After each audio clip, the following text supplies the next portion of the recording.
Good morning বন্ধুরা, তোমরা সকলে কেমন আছো? আশা করি ভালো আছো। তো আরও একটি নতুন ভিডিও নিয়ে চলে এসেছি তোমাদের সামনে, আশা করি ভালো লাগবে।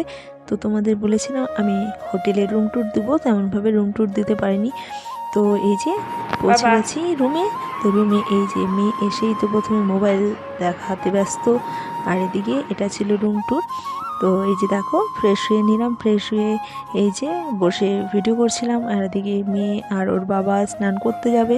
আর তারপর সবাই ফ্রেশ হয়ে এই যে রেডি হয়ে গেলাম, রেডি হয়ে যাব নিচে গিয়ে হোটেলে যাব খেতে, কারণ আমরা ব্রেকফাস্ট তো ট্রেনেই করে এসেছি আর এখন একটু লাঞ্চ করতে হবে। তো এই যে দেখো বেরিয়ে পড়লাম লাঞ্চের উদ্দেশ্যে। তো বন্ধুরা ভিডিওটি দেখতে থাকো। আর সকাল থেকে মানে এতটা জার্নি করেছি না, তো সকাল 6:10 ট্রেনে উঠেছি, পৌঁছে গেছি আমরা কামাখ্যা স্টেশন সকাল 11:30টার দিকে। তারপর তো ওখান থেকে আসতে হোটেল খুঁজতে অনেকটা লেট হয়ে গেছিলো, এখন বাজে 2:30। তো বেশি একটা দুপুরের লাঞ্চ টাইমটা সত্যি খুব সুন্দর পেয়েছি। তো এই যে এই হোটেলে ঢুকে যাব, হোটেলে না প্রচণ্ড ভিড়, আর এই হোটেলের খাওয়াটা খুবই টেস্টি। আর মন্দিরের আশেপাশে হোটেলগুলোতে পুরোপুরি ভেজ থাকে, আর এত সুন্দর খাবার। প্রথমে তো ভেবেছিলাম যে এগুলো দিয়ে খেতে পারবো না, কিন্তু সবজিগুলো খুবই টেস্টি ছিল আর খুবই ফ্রেশ ছিল। তো এখানে দেখো এই যে পাঁপড় ভাজা, রুটি, ভাত, একটা সবজি থাকে, চাটনি, স্যালাড, লেবু, ডাল, তারপরে শেষ পাতে টক দই, খুব সুন্দর একটা আইটেম ছিল। তো যাই হোক এই যে খেয়ে নিচ্ছি।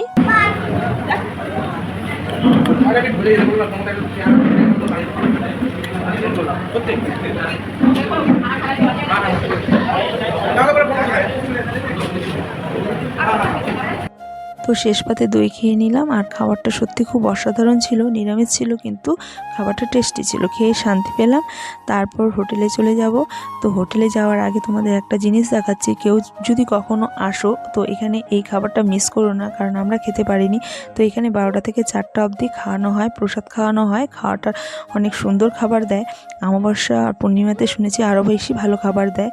তো এই যে আমরা সন্ধ্যার দিকে রেডি হয়ে বেরিয়ে পড়েছি, কোথাও একটা ঘুরতে নিয়ে যাবে, বললো যে চলো এখানকার আশপাশটা ঘুরিয়ে দেখাই তোমাকে। তো আমি বললাম আচ্ছা ঠিক আছে, রেস্ট তো বাড়িতে অনেক করি, তো এই জিনিসগুলো তো আর পাবো না, চলো একটু ঘুরেই আসি। তো তারপর এই যে চা খাবো, প্রথমে আমি বললাম যে চলো আগে আমি চা খাই, কারণ প্রচণ্ড মাথাটা ধরেছে, চা খেলে একটু মাথা ব্যথাটা কমবে। তো এই যে এখানে একটা চায়ের দোকান রয়েছে, তো এই চায়ের দোকানে যাব। তো এই যে চায়ের দোকানে চলে এসেছি। তো চায়ের দোকানে এসে প্রথমে আমি এই ছবিগুলো দেখছিলাম, মাটির ভাঁড়ে মানে চা দেয়। তো দাদাকে বলছিলাম যে দাদা আমাকে একটা কড়া করে চা বানিয়ে দাও, মাটির ভাঁড়ে দিবে। তো দাদা বলছিল যে এখানে মাটির ভাঁড় তো শেষ হয়ে গেছে, তারপর কি করার। তারপর এই যে কাগজের কাপে চা দিয়েছিল, কিন্তু চাটা টেস্টি হয়েছিল। তারপর চা খেয়ে গাড়িতে উঠে পড়েছিলাম। এবার আমরা যাব নিচে, মানে আমরা তো মন্দিরের পাশে রয়েছি, আর আমাদের মার্কেটে বা ঘুরতে যেতে হলে আমাদেরকে নিচে নামতে হবে সেই মেন গেট থেকে যেখানে যাও তারপর ওখান থেকেই গাড়িতে উঠতে হয়। তো এই যে মেন গেটে পৌঁছে গেছি, আর কথা বলতে বলতে চলে এসেছি মার্কেটে। তো মার্কেটে এসে ও বলছিল তোমাকে একটা জিনিস কিনে দেবো, আমি বললাম তো বললো যে একটা মেঘলা নাও। তো আমি বললাম যে মেঘলা এখন আর নেবো না, আজকে নেবো না, অন্যদিন নেবো। ও বললো যে অন্যদিন আর সময় হবে না, তো আজকে যেহেতু মার্কেটে এসেছি তুমি নিয়েই নাও, কারণ পরে একটু ঘুরতেও বের হতে হবে। তো আমি বললাম আচ্ছা ঠিক আছে নিয়েই নিই, কারণ পরে আর সময় হয়ে উঠবে না, কারণ বাইরে এসেছি ঘুরতে, না ঘুরলেও ভালো লাগবে না। তো এই যে ঘুরে ঘুরে দেখছিলাম কোন দোকানে যাওয়া যায়, কারণ এখানে অনেক দোকান ছিল।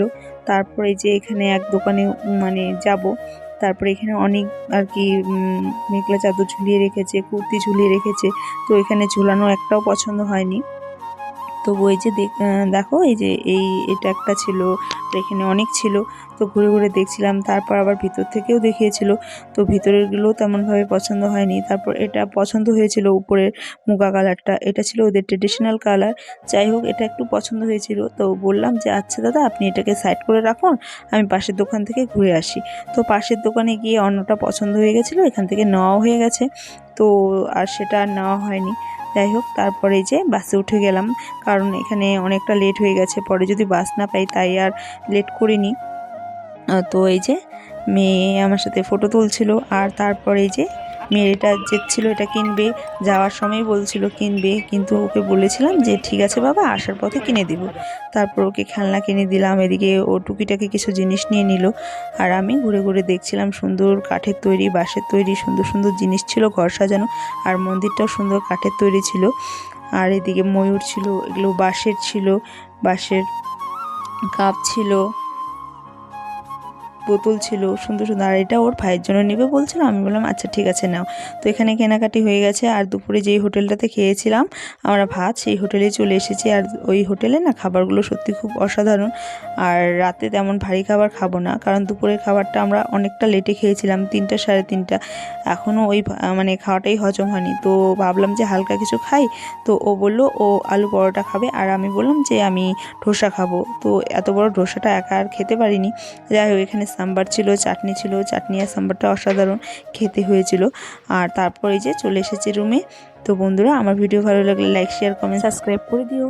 আর দেখো এই যে এখন হচ্ছে রুমের পরিস্থিতি প্রচণ্ড খারাপ। যাই হোক, হাত মুখ ধুয়ে ঘুমিয়ে পড়বো, অনেক জার্নি হয়েছে। তো বন্ধুরা, বাই বাই, গুড নাইট।